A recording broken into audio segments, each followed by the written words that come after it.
टैगोर ने कहा था, गुरुदेव रविंद्रनाथ टैगोर ने एक बात कही थी।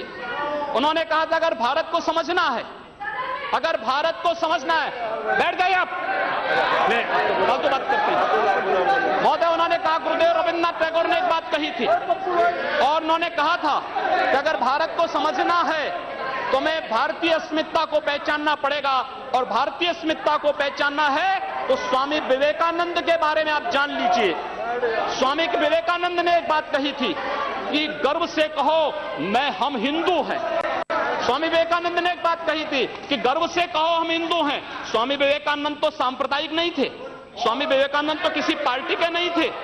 स्वामी विवेकानंद ने तो भारत का प्रतिनिधित्व किया था पूरी दुनिया के अंदर, और दुनिया के अंदर जो हिंदू आज पूरे देश के अंदर, पूरी दुनिया के अंदर अपनी सहिष्णुता के लिए पहचाना जाता था, आज उस हिंदू के साथ किस प्रकार का व्यवहार किया जा रहा है, वह कश्मीर से विस्थापित होता है, उसे कश्मीर से निकाला जाता है। एक भी बार इस सदन में चर्चा नहीं होती है, इन लोगों का मुंह नहीं खुलता जब कश्मीर से 3.5 लाख की संख्या में कश्मीरी पंडित निकाले जाते हैं, तब ये लोग नहीं बोलते। पिछले 2012 में असम के अंदर 3 महीनों तक बोडो जनजाति के लोगों को मारा जाता रहा, कोई नहीं बोला। महोदय, कोई नहीं बोला।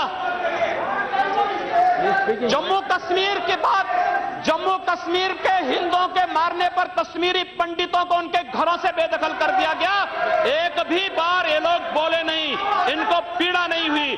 दुनिया के अंदर ये अपने आप में बिरला उदाहरण था जहां पर अपने ही देश में अपने ही जानने वाले लोग विस्थापित होकर के खाना बदोश की जिंदगी जी रहे हैं। उस शर्मनाक घटना की निंदा एक भी बार इन लोगों ने नहीं की। मुंबई के दंगों पर ये लोग मौन रहे, जमशेदपुर और भागलपुर के दंगे कांग्रेस के समय हुए थे, एक भी बार इन लोगों ने उस पर चिंता व्यक्त नहीं की।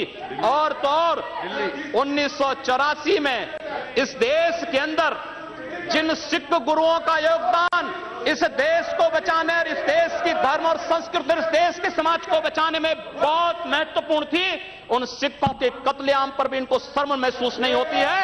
और आज लोग इस देश के अंदर बात करते हैं सांप्रदायिक सौहार्द की, इनका पूरा चेहरा सांप्रदायिक हिंसा से रंगा हुआ है, सांप्रदायिक एजेंडे से रंगा हुआ है। और इसीलिए बंधु महोदय, इस देश के अंदर असम में क्या हो रहा है, बांग्लादेशी घुसपैठिए इन लोगों के अपने हो गए और इस देश में लाखों वर्षों से रहने वाला समुदाय पराया हो गया। इस देश के अंदर महोदय, असम में बांग्लादेशी घुसपैठियों के कारण Kokrajhar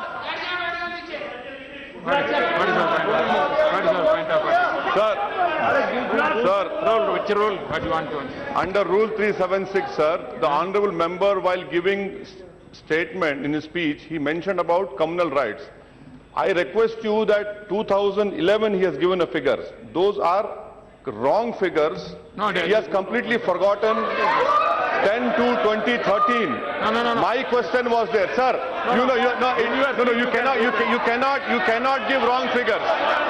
Gujarat was the highest number followed by Madhya Pradesh. I have my question over here. Answer. I request you to check the record. Please. Sir, Please speak it. Please.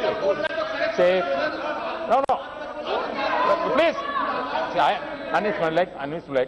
See, on my leg, please. See, the member is speaking and giving some figures. You are disputing that figures. No.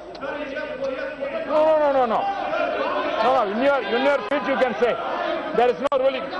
There is not out of. During your speech you can speak. You reply that. During your speech you can counter it. Not when your term comes. You at that time can dispute it. You continue. You can nothing will counter it. उपाध्यक्ष महोदय, सच्चाई कड़वी होती है और कड़वी सच्चाई लोग स्वीकार करने को तैयार नहीं, क्योंकि लोग उस बीमारी से स्वयं त्रस्त हो चुके हैं जो बीमारी इन्होंने पूरे देश को दी है।